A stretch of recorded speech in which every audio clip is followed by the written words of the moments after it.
একটি ভিডিওতে তোমাদের সবাইকে স্বাগত জানাই। আর রিদ্ধিশকে আজকে ডাক্তার দেখাতে যাব। আর আমরা তো কালকে কলকাতা এসেছি ডাক্তার দেখানোর জন্যই, আজকে যাব।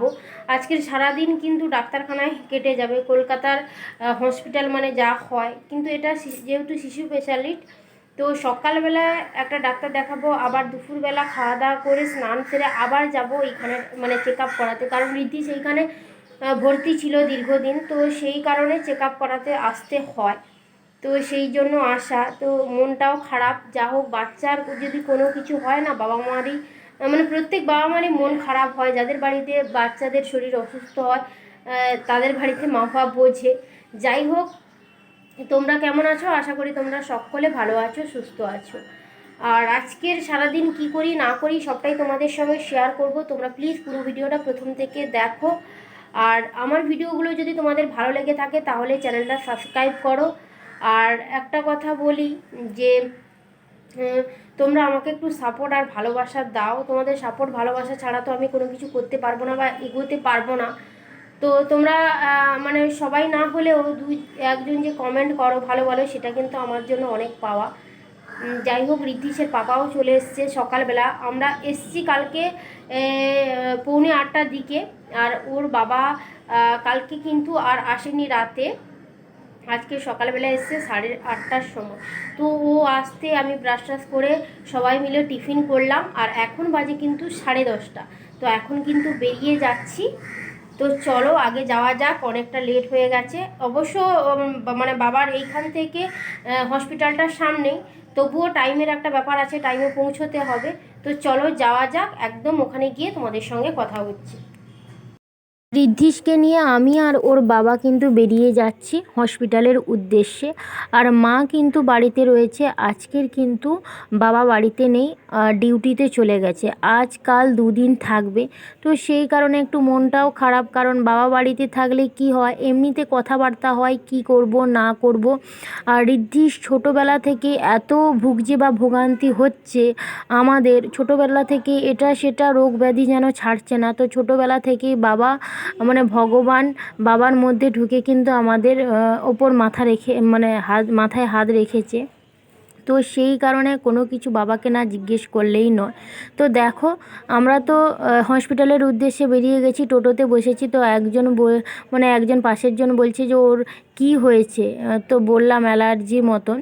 তখন বললো যে হ্যাঁ, অ্যালার্জি তো অনেক রকমের হয়, ওইসব কথাই রিদ্ধিশের পাপার সঙ্গে বলছিল। তো দেখো, তোমাদের সঙ্গে কথা বলতে বলতে কিন্তু হসপিটালের মধ্যে ঢুকে গেছি। তো হসপিটালের ভেতরে গিয়ে তোমাদের সঙ্গে আর বেশি ভিডিওটা আমি শেয়ার করতে পারবো না, কিন্তু তারই মধ্যে একটু আধটু ভিডিও তোমাদের সঙ্গে শেয়ার করলাম। কারণ এই হসপিটালেই ছোটোবেলা থেকে মানে রিদ্ধিশকে একদম মানে ও যখন 15 দিন 20 দিন বয়স হয় তখন থেকেই কিন্তু ও হসপিটালে ভর্তি ছিল, 23 দিন মতন। তো সেইখান থেকে এইখানে কিন্তু চেক আপ, ডাক্তার দেখানো সমস্ত কিছুটাই কিন্তু এই হসপিটালের মাধ্যমে করি। তাই জন্য আমাদের অনেক সমস্যা হয়, কারণ আমাদের গ্রামে বাড়ি।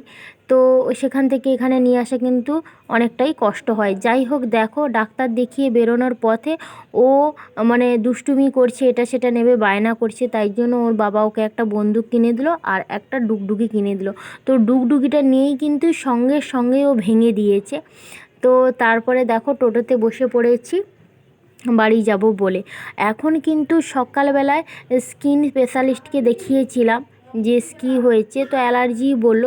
তো এখন কিন্তু বাড়ি চলে যাচ্ছি, মানে সকালে ডাক্তার দেখিয়ে। ওইখান থেকে ডাক্তার দেখানোর পর বাড়িতে এলাম, দিয়ে তারপরে দেখো মা রান্না বান্না করেছিল, তো খাওয়া দাওয়া করে আবার এখন মানে বেরিয়ে যাচ্ছি ডাক্তার দেখানোর জন্য। মানে আবার ওর চেক আপ রয়েছে, তো সেই কারণে কিন্তু বেরিয়ে যাচ্ছি। আবার কখন আসবো ঠিক নেই, হয়তো সন্ধ্যাও হয়ে যেতে পারে। আর এখন বাজে কিন্তু 3টে। তো চলো, দেরি হয়ে যাচ্ছে, তাড়াতাড়ি যাওয়া যাক, বাড়ি এসে একদম তোমাদের সঙ্গে কথা হবে। সকালবেলায় তো ডাক্তার দেখিয়ে বাড়িতে এসে খাওয়া দাওয়া করে একটুও রেস্ট নিইনি। রিদ্ধিশ একটু ঘুমিয়েছিল। আমরা কিন্তু আবার শাড়িটা চেঞ্জ করে স্নান টান সে খাওয়া দাওয়া করে কিন্তু আবার বেরিয়ে যাচ্ছে। আর এখন বাজে কিন্তু 3টে। ওই একই জায়গায় কিন্তু ডাক্তার দেখাতে চলেছে। আর এখন বাজে দেখো 4:30। তো 4:30 চারদিকটা ফাঁকা হয়ে গেছে, লোকজন এখন কেউ নেই, সবার কিন্তু দেখানো হয়ে গেছে। আর ওকে এখন আর একটা জায়গায় চেক আপ করাতে নিয়ে এসেছে, আর ও খুবই পরিমাণে দুষ্টুমি করছে, আর পাপার কাছ থেকে একদমই কারোর কাছে আসতে চাইছে না, যার জন্য ওর পাপারও খুব কষ্ট হচ্ছে, সারাক্ষণ নিয়ে রাখছে যা হয়। তো সারাদিনেরই ব্যাপার, 1-2 ঘন্টা 4 ঘন্টার ব্যাপার নয়, সকাল থেকে কিন্তু সন্ধে অবধি যেই চলছে। তো দেখো, দ্বিতীয়বার কিন্তু ডাক্তার চেক আপ করানোর পরে কিন্তু বেরিয়ে চলে এসেছে। আর এখন কিছু ওষুধপত্র দিয়েছে, সেগুলো হসপিটাল থেকে কিছু দিয়েছে, আর কিছু কিন্তু কিনতে হবে, তাই জন্য এখন ওষুধ দোকানে কিনেও নিয়েছি। ঋদ্ধিষকে ডাক্তার দেখানোর পর আমরা একটু মার্কেটে গিয়েছিলাম, তারপরে বাড়ি এসেছি কিন্তু 8টার সময়। আর বাড়িতে এসে ওর জন্য দেখো এই যে খাবার বসিয়ে দিয়েছি, আর ও এখন ঘরের মধ্যে খুবই দুষ্টুমি করছে। আর ওইদিকে মানে ও মানে একদমই ওর পাপাকে ছাড়ছিল না, একদমই মানে কারোর কাছেই আসছিল না, তোর পাপার কাছেই সারাক্ষণ থাকছিল, যার জন্য ওরও শরীরটা খারাপ হয়ে গেছে। আর ও এখন এসে শুয়ে পড়েছে, আর মা রান্না বান্না করবে বলে আনাজ শাক কাটছে। আর আমিও সারাদিন খুবই ব্যস্ততার মধ্যে আমার কেটেছে, কারণ আমি আর মানে ওর পাপা দুজন মিলে তো ওকে মানে বারবার যাচ্ছি আসছি ডাক্তার দেখাতে। তো সারাদিনই আমাদের বাইরে বাইরে কেটে গেছে। তারপরে সন্ধ্যাবেলা ওইখান থেকে এসে কিন্তু মার্কেটে গেছি, কিছু কেনাকাটার ছিল বলে। তো কী কিনেছি না কিনেছি তোমাদের পরের ব্লগে শেয়ার করব। তো আজকের ভিডিওটা আর বেশি বড় করছি না, এখানেই শেষ করছি।